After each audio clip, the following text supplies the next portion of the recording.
Olá, olá, ouvintes do PowerCast. O PowerCast está aqui de volta, cheio de novidades para vocês, ouvintes. E hoje a gente vai para o nosso primeiro episódio do quadro que a gente vai chamar de Vem de Roda.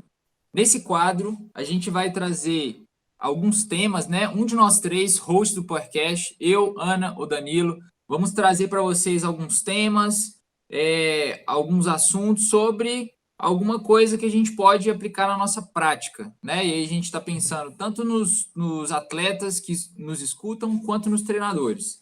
E aí, para estrear esse quadro, o primeiro episódio é o Vem de Roda com Danilo Caruso.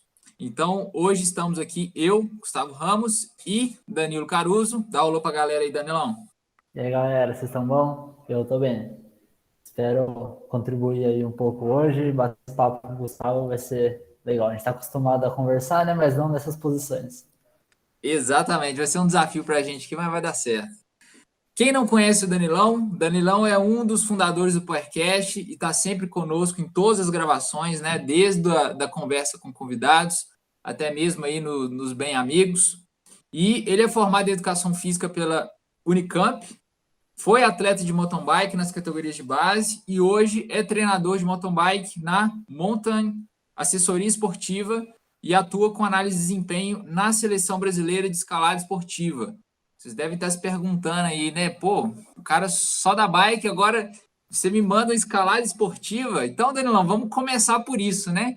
O que tem a ver escalada esportiva no seu dia a dia aí, cara?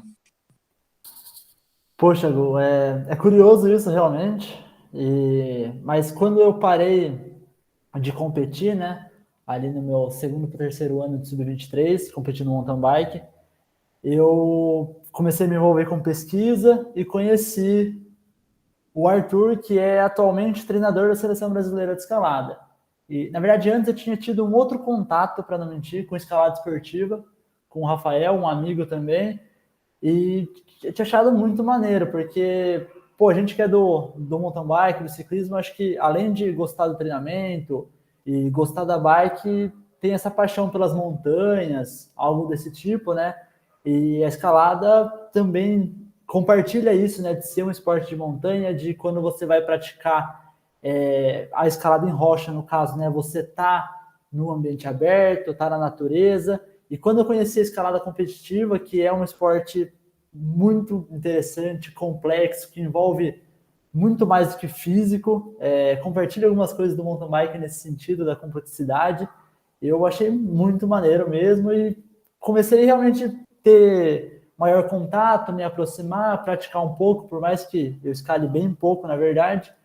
E pelo meu contato com o treinador da Seleção Brasileira, ele atualmente também é coordenador do alto rendimento da Associação Brasileira, surgiu uma oportunidade de estar entrando na associação para trabalhar com a seleção e também com alguns projetos dos técnicos de base. É uma associação bastante interessante o trabalho lá, então surgiu a oportunidade e eu entrei de cabeça e, enfim, é uma experiência legal que eu venho tendo aí, com outra modalidade, mas sempre com esse olhar aí para o treinamento, para o desempenho, como desenvolver atletas. Pô, isso é legal. Você trouxe um ponto aí do contato com a natureza, né? Eu também vejo dessa forma. Eu acho que acaba que quando a gente está no esporte, a gente é ex-atleta, principalmente, né? Nós aqui do PowerCast somos todos ex-atletas, né? Hoje, atletas amadores, atletas masters, vamos colocar assim. E aí a gente tem esse contato, né? Eu que venho da natação tenho um contato com a água, tinha um contato com a água diariamente, mesmo sendo piscina. Pô, água é natureza, né? Então, assim, eu me encanto pelo surf, eu me encanto por aqueles windsurf, né? Então, e aí eu também me encanto por esses outros esportes que envolvem a natureza, né, cara? E a escalada, eu também, assim, sou apaixonado e é legal que casa muito com o que a gente já falou em outros episódios que a gente gravou, se eu não me engano, lá com o Gustavo Otaviano, que a gente estava falando de treinamento de base, de que é legal a gente experimentar vários movimentos, né, velho? Então, a gente fica mais afiado em conhecer o nosso corpo e também tem fortalecimentos psicológicos, então a escalada envolve muito desafio, envolve altura, né? E você que lida com os atletas aí no dia a dia, você consegue perceber, né? Essas diferenças psicológicas de um esporte para o outro. E é legal também a gente falar que quebra um pouquinho os paradigmas que às vezes existem no meio da educação física, porque você foi um atleta de ciclismo, hoje trabalha com atletas de ciclismo, mas isso não te impede de treinar ou participar de outros esportes, né? Porque no fim das contas, treinamento é treinamento. Claro que cada esporte vai ter suas particularidades, mas se a gente for pegar a base do treinamento para desenvolver capacidades, a gente, em teoria, parte de um mesmo princípio de raciocínio, né? Então, fala para a galera, assim, principalmente os treinadores, acho que vão ter essa percepção melhor, assim, como que foi você aplicar esse conhecimento que você tinha, né, de atleta, agora como treinador, e como que você conseguiu linkar isso com a sua prática, né, de trabalhar dentro da seleção brasileira de escalada? Voltando um pouco atrás, só tem algo interessante que você falou, que é a de praticar vários esportes, né? Quando a gente tira, na verdade, os atletas que buscam alto rendimento e os atletas, até os atletas amadores, né? Se você busca rendimento, você realmente precisa estar na prática específica, é ali que você vai ganhar desempenho. Com alguma coisa complementar ali, por exemplo, treinamento de força, que normalmente cabe. Mas quando a gente pensa no indivíduo, enfim, que está buscando saúde, ser ativo para a vida, estilo de vida, eu posso até dizer que talvez o ideal, mas é preferível que ele tenha um leque de práticas, né? Que ele experimente muitas coisas e que ele faça atividades diversas. Com certeza isso vai gerar para ele uma experiência muito maior, adaptações muito melhores, porque ele não precisa ser especializado numa coisa, mas vale realmente destacar. Se você está buscando desempenho, você precisa ser especializado em uma atividade. O ganho de desempenho em outra atividade está correlacionado com a perda de desempenho na modalidade principal. Isso é um fato, acho que não tem muito como fugir. E daí, pô, quanto à experiência que tive como atleta, quando eu trago para o meio profissional, eu acho que eu não sou aquele cara que fala assim, todo treinador, para ser bom, tem que ter sido atleta. Não. Atleta é atleta e treinador é treinador. Mas eu acho que isso encurta alguns caminhos, te facilita algumas coisas do ponto de vista de você errar menos, porque você já passou por algumas coisas e quando você dá de frente, por exemplo, com uma teoria, com um artigo científico ou com o que você vê escrito em livros, você consegue sacar realmente o que aquilo quer dizer, falar, pô, isso aqui talvez não funcione nesse contexto. Então você consegue enxergar o contexto do esporte e não só do treinamento de maneira diferente. Você viveu aquilo, você teve nas competições, e eu tenho certeza que essa minha vivência me abriu muitas portas durante o processo, e com certeza o conhecimento do atleta tem que ser um conhecimento valorizado, mas não hipervalorizado como às vezes é. Não é porque ele é um ex-atleta que ele vai ser um bom treinador. Ele precisa de outros conhecimentos e talvez esse nem seja o mais importante. É isso mesmo, cara, eu concordo com você. E aí, te conhecendo aí, também os nossos ouvintes te veem muito nos episódios, né? A gente sabe que o Danilão é o cara dos papers, né, velho? O cara, assim, ele não lê livro de história, ele não lê livro de ficção, o cara lê artigo científico, entendeu? O negócio dele é assim, foi aprovado, revista 1, qual fator de impacto, me dá aqui que eu quero ver.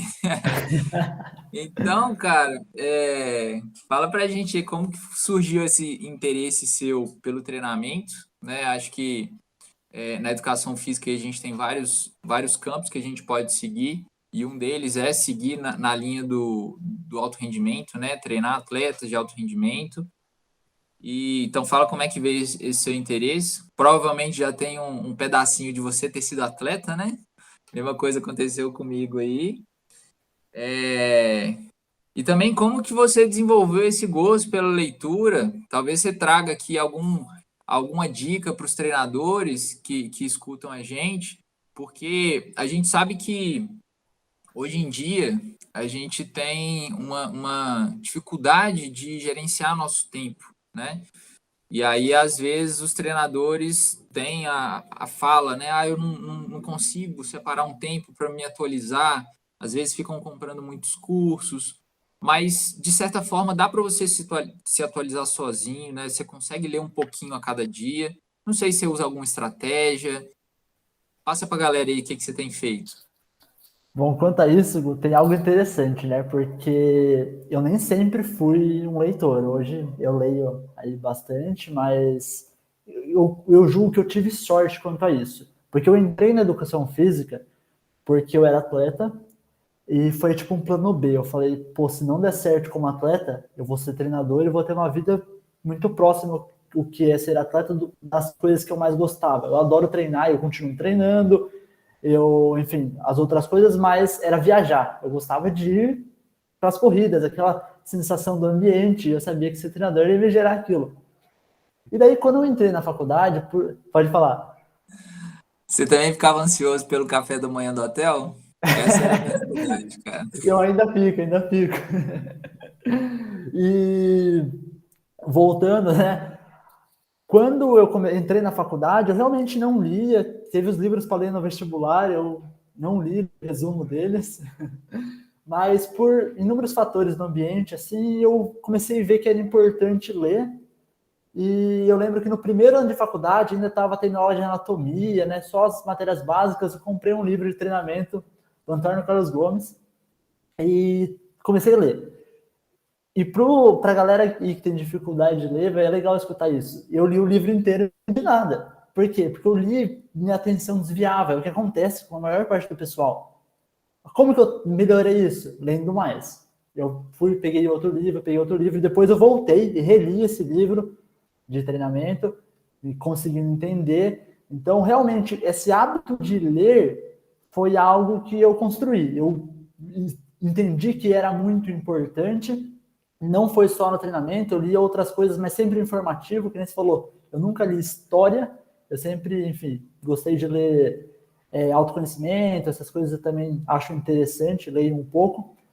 E em algum momento nessa trajetória, no segundo, terceiro ano de faculdade, eu conheci a ciência, conheci os artigos e comecei a achar interessante ler isso. É uma leitura curta, rápida de fazer, então é uma coisa interessante também, porque você consegue começar e acabar de ler no mesmo dia.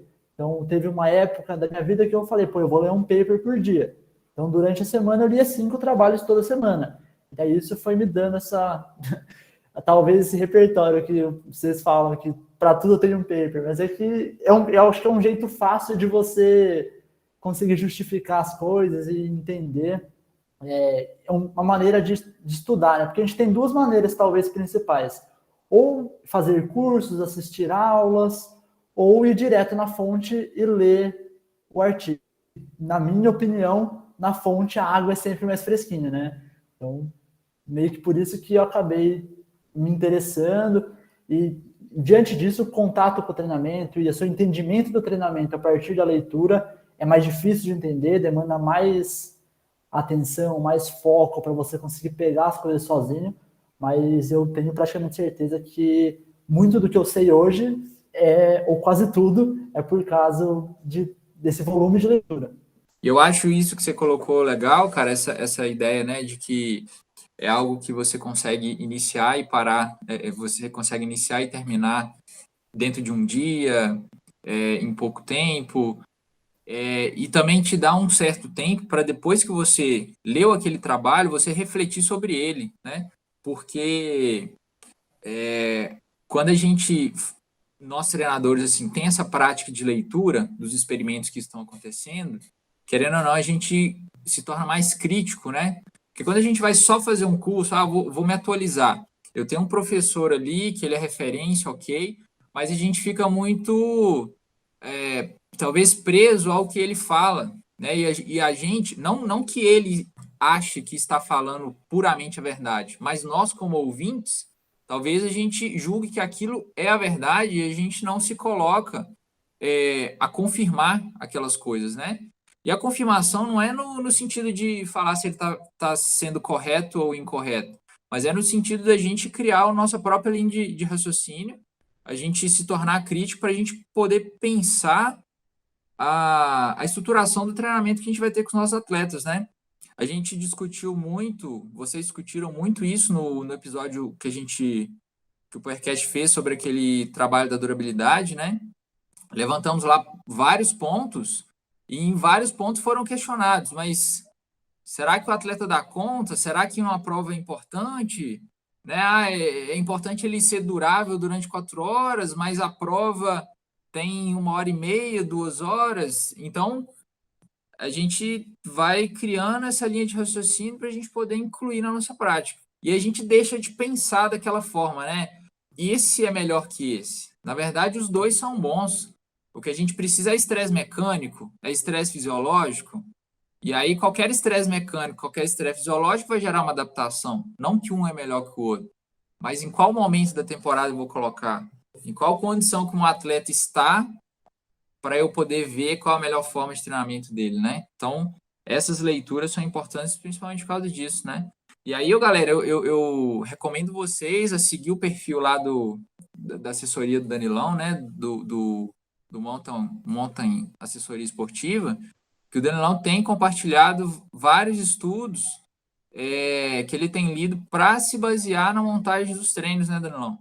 E assim, você traz uma reflexão sobre aquele estudo que é legal a galera pegar o estudo, ler, ver se de fato concorda com o que você colocou ali e até mesmo a gente gerar uma discussão saudável, né? A gente tem muitos ouvintes treinadores e isso é muito massa para a gente, interagir nos comentários, a gente crescer como comunidade de treinadores, né? E também faz atletas se tornarem mais inteligentes com relação ao seu treino, né? Os atletas entenderem o que eles estão fazendo, não simplesmente seguir o que é mandado, né? Você é um treinador que tem essa prática com seus atletas de levar eles a questionarem, levar eles a pensarem o que eles estão fazendo no dia a dia de treino? Então, eu costumo dizer que esse é talvez o maior ganho que eu tive ao me envolver com pesquisa, com ciência e conhecer realmente isso, é entender que quanto mais você sabe de um assunto, mais perguntas você tem, mais dúvidas você tem, e você precisa realmente lidar com isso, né? O conhecimento, ele tá longe de ser um monte de verdade, o cara que sabe sempre o que fazer. Talvez o cara que vai tomar as melhores decisões, sim, mas ele não tem certeza que aquilo vai funcionar nas decisões. Ele sabe usar as ferramentas corretas. E uma coisa que eu prezo muito a trabalhar com os atletas, e isso conversa muito com um dos trabalhos que eu tenho, que é o trabalho da consultoria, que é um trabalho mais simples, para atletas que não buscam tanto alto desempenho, né? Mas que envolve a autonomia realmente do atleta.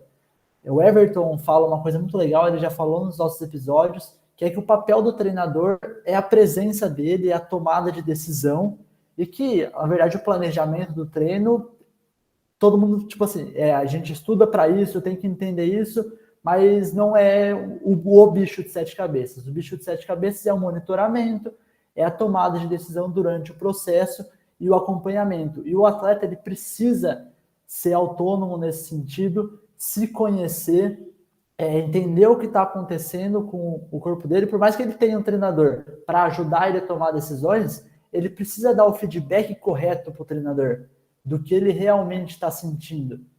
Que não é trivial o atleta entender realmente o que ele precisa, envolve muito tempo de treino e o treinador fazendo as perguntas corretas, dando os estímulos corretos e provocando o atleta, ele consegue acelerar esse processo de construir, né, esse autoconhecimento, essa autonomia. E eu também, outra coisa que eu brinco é, se um atleta parar de treinar comigo e continuar treinando sozinho, continuar evoluindo, quer dizer que meu trabalho foi bom pra caramba. Talvez alguns treinadores ficassem, pô, mas ele não precisa de mim. Poxa, a minha ideia é realmente ensinar o atleta para que ele consiga, claro que ele não vai ter como se ele tivesse um treinador, a gente estuda para isso, para conhecer todas as ferramentas, mas para que esse atleta, mesmo de maneira autônoma, consiga ser ativo a vida toda. Perfeito, cara. Você, de certa forma, ensinou ele uma linha de raciocínio, né, a seguir para quando ele for fazer os treinos de lazer dele, né? Vamos colocar assim. Até porque às vezes a gente fica muito preso a rendimento, competição, mas é isso que você falou, né? A pessoa seguir naquela prática esportiva para a vida com saúde, né? Inicialmente aí, nós vamos falar um pouquinho disso, nós ficamos sabendo aí que você está estudando abordagens evolucionárias do treinamento, mas enfim, antigamente a gente tinha as práticas esportivas como meio de saúde, né? Ninguém corria almejando correr 5 quilômetros para 20 minutos, e simplesmente corria, né? Talvez nem tinha uma distância definida, corria porque sabia que aquilo fazia bem para a saúde, dava longevidade, evitava certas doenças, e hoje a gente às vezes fica muito preso, né? A gente tem, talvez assim, vai chegar um cliente e aí a gente fala, qual que é o seu objetivo? E talvez a pessoa só vem por uma assessoria porque ela fala assim, eu quero correr uma prova de 5 quilômetros. E se não tiver a prova, talvez ela nem queira correr, né? Isso é foda. Mas a gente tem que mostrar para ela que o movimento, ele faz parte da vida, né, velho? Independente se tiver uma competição ou não. A essência do nosso corpo é movimentar, né?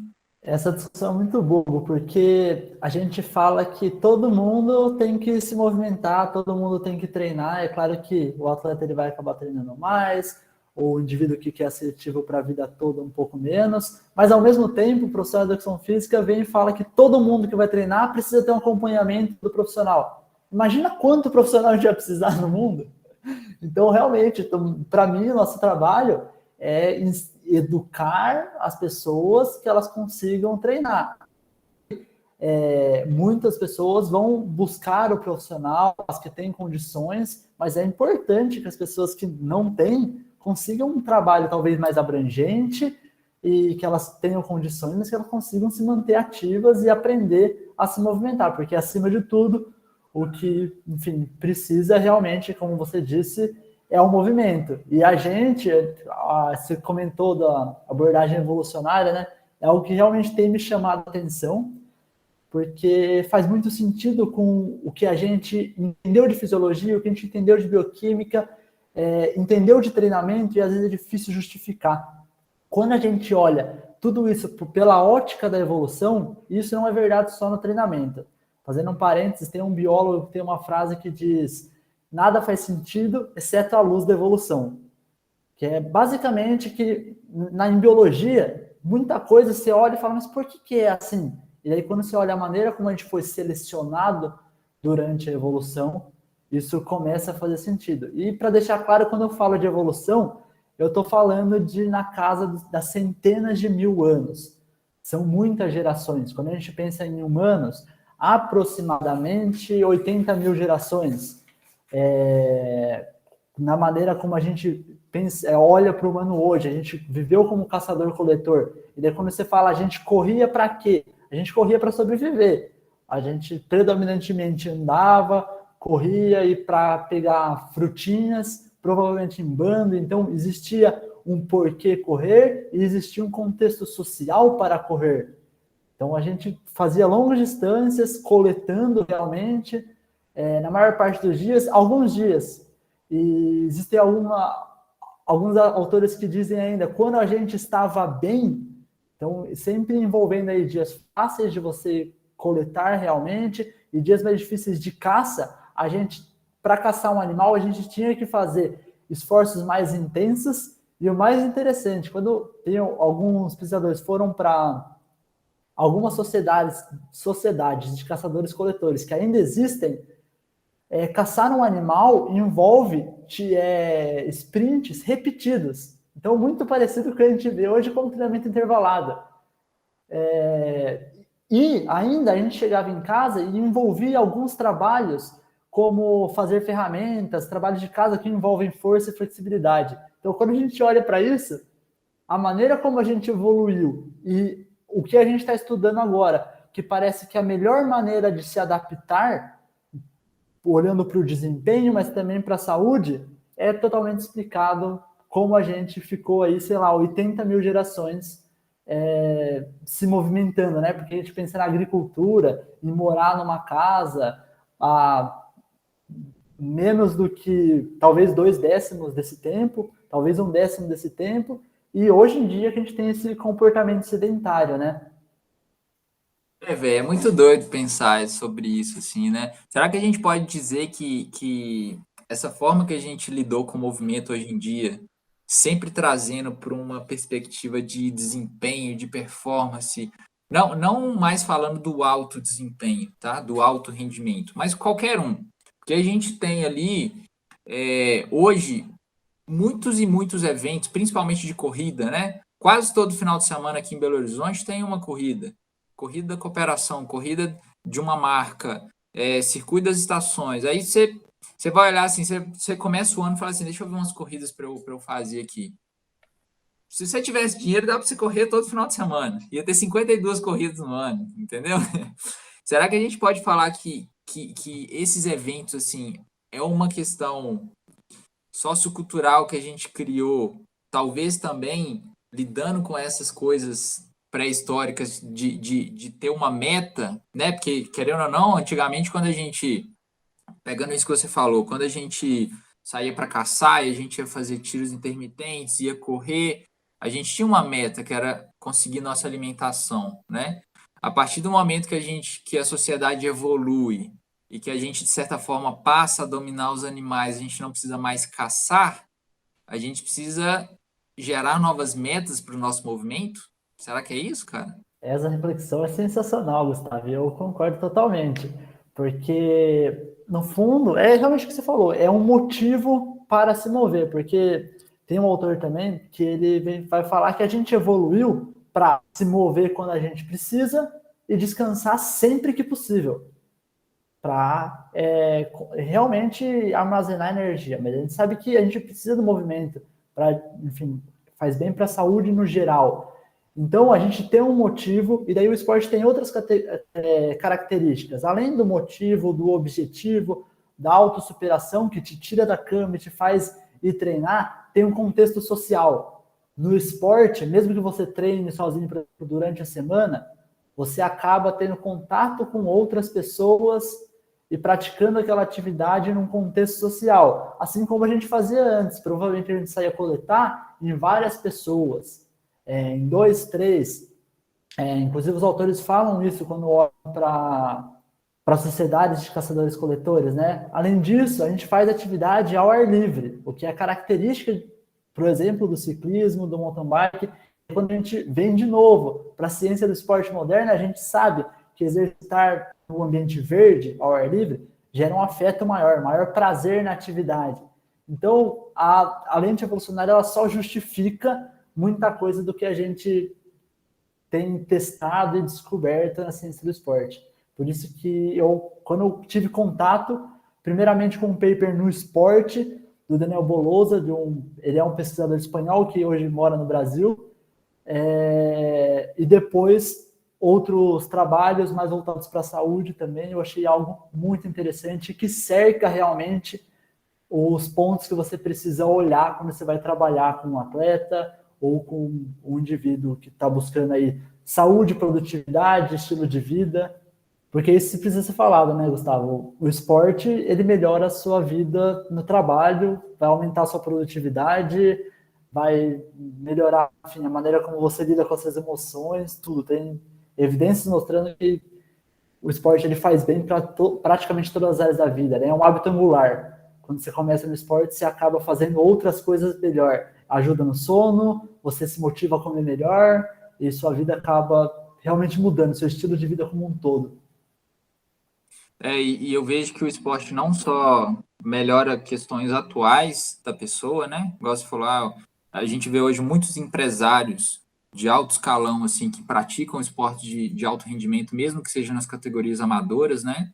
E são sempre esportes desafiadores, né? Triatlo, ultramaratonas, né? Porque, de fato, tem esse grande desenvolvimento de várias vertentes da vida, disciplina, produtividade, parte psicológica, enfrentar medos, mas eu também vejo que o esporte tem um impacto muito crônico, assim, porque talvez seja difícil você ver alguém que foi atleta e não, em algum momento da vida, não volte a fazer um exercício físico, né? Mesmo que seja para a saúde.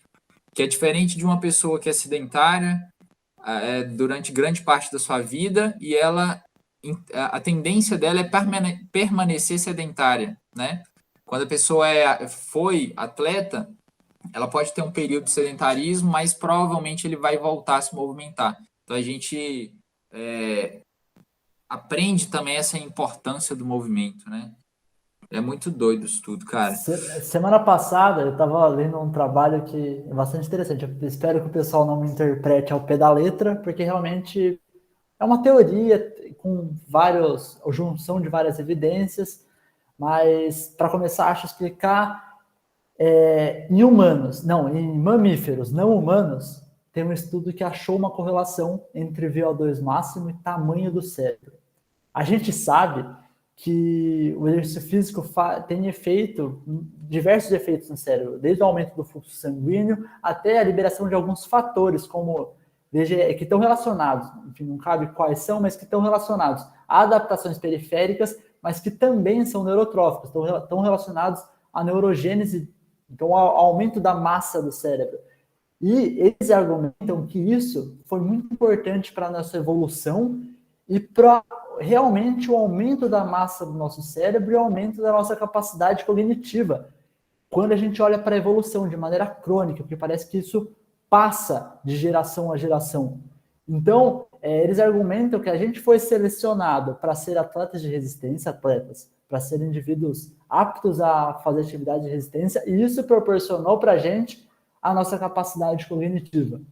E isso é verdade, como você trouxe, tanto de maneira crônica, olhando para um macro enorme, que é geração a geração, muitas gerações, tanto no micro, né? Porque o exercício aumenta foco, aumenta a atenção, aumenta a massa muscular no indivíduo, a massa do cérebro no indivíduo, em áreas relacionadas à memória, genial.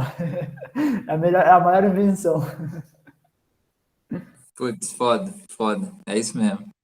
Ó, a gente prometeu, Danilão, que esse episódio, essa nova quadro que a gente fez, vai ser quadros mais curtos, né? Então, galera, ouvintes aí, nós vamos fechando por aqui. Eu acho que ficou um gostinho aí do que o Danilão está estudando, tem a trazer para a gente, e já fica como um tema futuro, né, Danilão? Eu acho que é muito legal. Vamos ver como é que a galera vai interagir nos comentários, né, como é que eles vão interagir em relação a esse episódio, se eles vão querer saber mais, porque a gente pode trazer um episódio só falando dessa abordagem evolutiva, né, e fazer a galera refletir sobre isso. Acho que você tem muita coisa para falar, tudo que você vem estudando aí. Mas é isso, vamos fechando por aqui. Foi muito legal esse nosso primeiro episódio, espero que vocês gostem também. Ô Danilão, fala para a galera aí suas redes, para a galera poder te seguir. Tem a sua assessoria lá que você compartilha muito conteúdo legal. E aí eu acho que é interessante tanto treinadores quanto atletas se envolverem com os conteúdos, porque cai nisso que a gente falou aqui, da pessoa ter um pensamento crítico, da pessoa entender o que ela está fazendo no dia a dia dela e também desenvolver aquela inteligência para um movimento para o resto da vida, né? Então fala para a galera aí como é que eles te acham. Perfeito, Gu. Então, para quem quiser me acompanhar, eu estou no Instagram, prioritariamente. O Instagram da assessoria é Mountain Sports, com 2 S no final. Então, Mountain Sports. Mas se você colocar Mountain Assessoria Esportiva, com certeza você também vai achar. O meu Instagram pessoal eu publico menos coisas, normalmente alguma coisa do dia a dia, Danilo S. Caruso, e eu sempre estou aqui no PowerCast. Então, vai lá no nosso canal no YouTube, assiste os episódios, a gente sempre está conversando com o pessoal super bacana, tentando trazer informação, e é realmente uma conversa, né? Por mais que a gente traga um convidado, a gente sempre, o Gustavo, a Ana, a gente sempre tenta trazer as informações e que vão agregar, que a gente pode para o conhecimento do tema como um todo. Então, eu acho que o episódio foi bastante legal, deu para trazer bastante coisa, né, Gu? É isso aí, cara. Então, galera, deixa lá nos comentários o que vocês acharam. Temas também que vocês querem que a gente traga aqui para poder discutir. E é isso. Siga a gente lá nas redes, curta nosso vídeo, compartilha, faz chegar aí na maior quantidade de pessoas possível. Vamos fortalecer essa nossa rede aqui de comunicação, de diálogo. Vamos pensar junto sobre movimento, sobre ciclismo, sobre esporte, sobre evolução humana, e é isso. Tamo junto, um grande abraço para todo mundo. Vem de roda! O podcast mais serelepe do ciclismo brasileiro.